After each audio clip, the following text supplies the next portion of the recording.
मध्य प्रदेश की धार में बहुचर्चित भोजशाला कमाल मौला मस्जिद विवाद में हाईकोर्ट की इंदौर पीठ ने एक अहम और ऐतिहासिक फैसला सुनाया, जिसने इस लंबे समय से चले आ रहे धार्मिक और ऐतिहासिक विवाद को नया मोड़ दे दिया। पीठ ने एएसआई की 58 दिनों तक चली वैज्ञानिक सर्वे रिपोर्ट, ऐतिहासिक दस्तावेजों, साहित्यिक साक्ष्यों, स्थापत्य संरचनाओं और स्थल निरीक्षण के आधार पर माना कि भोजशाला परिसर का मूल स्वरूप एक हिंदू मंदिर, संस्कृत शिक्षा केंद्र और देवी वाग्देवी सरस्वती की आराधना स्थली के रूप में स्थापित होता है, यानी कि ये एक हिंदू मंदिर है। अदालत ने स्पष्ट कहा कि ये फैसला केवल दस्तावेजी प्रमाणों पर नहीं, बल्कि दोनों न्यायाधीशों द्वारा भोजशाला परिसर के प्रत्यक्ष दौरे और जमीनी निरीक्षण के बाद दिया गया है। अदालत ने कहा कि भोजशाला मूल रूप से संस्कृत शिक्षा और देवी सरस्वती उपासना का प्रमुख केंद्र था। कोर्ट ने ये भी रेखांकित किया कि विवादित स्थल पर हिंदू पूजा की परंपरा कभी पूरी तरह समाप्त नहीं हुई और इसका धार्मिक चरित्र भोजशाला और वाग देवी मंदिर के रूप में बना रहा। वहीं कोर्ट के इस फैसले पर एआईएमआईएम प्रमुख असदुद्दीन ओवैसी ने सवाल उठाए हैं और इसकी तुलना बाबरी विध्वंस से की है। ओवैसी ने कहा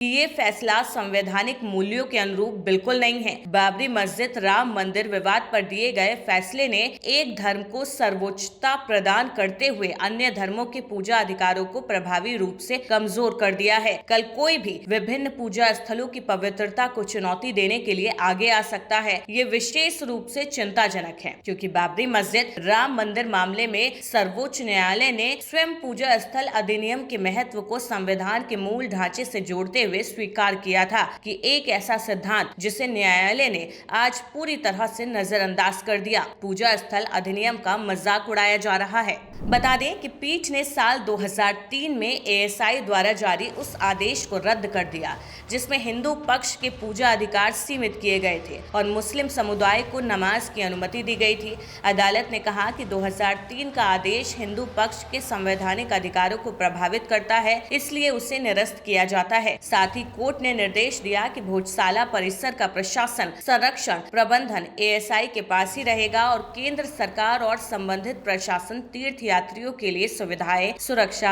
कानून व्यवस्था सुनिश्चित करेंगे। फैसले में अदालत ने मुस्लिम पक्ष के लिए भी विकल्प खुला रखा है और कहा कि अगर मुस्लिम समुदाय चाहे तो धार जिले में नमाज के लिए अलग भूमि की मांग सरकार से कर सकता है। कोर्ट ने ये भी दोहराया कि सरकार का संवैधानिक दायित्व केवल स्मारकों का संरक्षण ही नहीं, बल्कि ऐतिहासिक और धार्मिक महत्व वाले स्थलों की गरिमा बनाए रखना भी है। भोजशाला विवाद की ऐतिहासिक पृष्ठभूमि भी इस फैसले में महत्वपूर्ण रही। इतिहासकारों के मुताबिक करीब 1000 साल पहले धार पर परमार वंश का शासन था।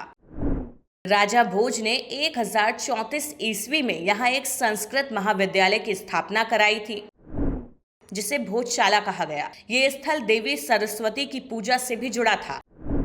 1305 में अलाउद्दीन खिलजी द्वारा इसके विध्वंस की बात कही जाती है। इसके बाद 1401 में दिलावर खान गौरी ने कुछ हिस्सों को मस्जिद में बदला। 1514 ईस्वी में महमूद शाह खिलजी ने कुछ हिस्सों में मस्जिद का निर्माण कराया।